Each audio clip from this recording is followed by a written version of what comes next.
رمضان کے مہینے میں بیوی کے ساتھ ہم بستری کرنا کیسا ہے، یعنی کہ رمضان کے مہینے میں ہم بستری کرنے سے کیا ہوتا ہے،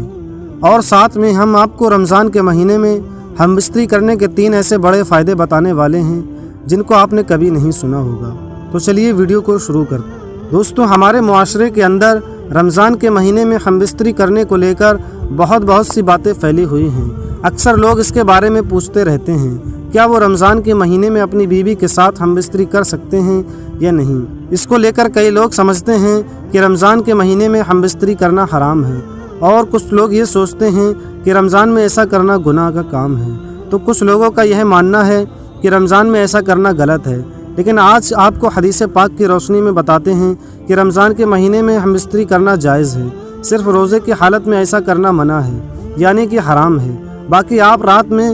اپنی بیوی کے ساتھ ہم بستری کر سکتے ہیں، کیونکہ اس کے بارے میں نبی پاک علیہ الصلاۃ والسلام نے فرمایا ہے کہ روزے کی حالت میں اپنی بیویوں سے تم دور رہو، یعنی کہ جمع نہ کرو، اس سے روزہ بھی ٹوٹ جائے گا، اور ایسا کرنے والا اللہ کی طرف سے سخت گناہ گار ہوگا۔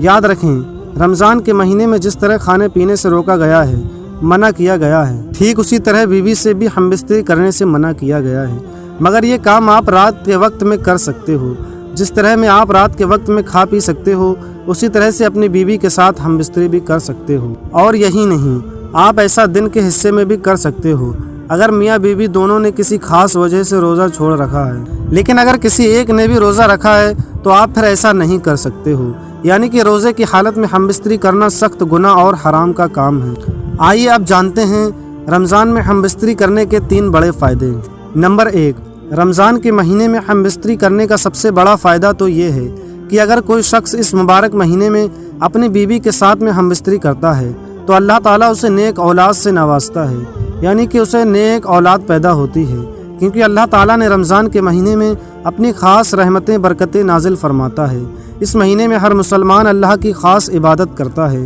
روزے نماز کرتا ہے، اور ہر دم اللہ تعالیٰ کی عبادت میں مشغول رہتا ہے،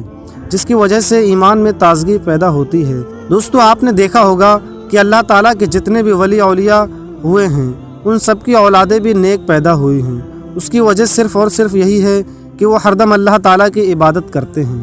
جس کی وجہ سے ان کا قلب روشن رہتا ہے۔ رمضان کے مہینے میں ہم بستری کرنے کا دوسرا بڑا فائدہ یہ ہے کہ ایسا کرنے سے انسان کو 70 گنا زیادہ ثواب حاصل ہوتا ہے۔ نبی پاک علیہ الصلاۃ والسلام نے فرمایا کہ رمضان کے مہینے میں اگر کوئی شخص ایک نیکی کرتا ہے تو اس کا بدلہ 70 گنا بڑھا کر دیا جاتا ہے۔ اور یاد رکھیں، اپنی بیوی کے ساتھ ہم بستری کرنا بھی ایک ثواب کا کام ہے۔ ایک مرتبہ صحابہ اکرام رضی اللہ تعالیٰ عنہ نے پوچھا، یا رسول اللہ صلی اللہ علیہ وسلم، اگر کوئی میاں بیوی ملاقات کرے تو کیا ان کو اس بات کا بھی ثواب دیا جاتا ہے؟ اس پر نبی پاک علیہ السلام نے فرمایا کہ ہاں، ٹھیک اسی طرح سے اللہ تعالیٰ ثواب اس کا بھی عطا کرتا ہے، جس طرح جنا کرنے پر عذاب دیتا ہے، اس طرح سے اگر کوئی شخص رمضان کے مہینے میں اپنی بیوی سے ہم بستری کرتا ہے تو اس کو 70 گنا بڑھا کر ثواب دیا جاتا ہے۔ دوستوں، رمضان کے مہینے میں ہم بستری کرنے کا تیسرا بڑا فائدہ یہ ہے کہ اگر کوئی میاں بیوی رمضان میں ہم بستری کرتے ہیں تو وہ شیطان کے سائے سے بھی محفوظ رہتے ہیں، یعنی کہ رمضان کے مہینے میں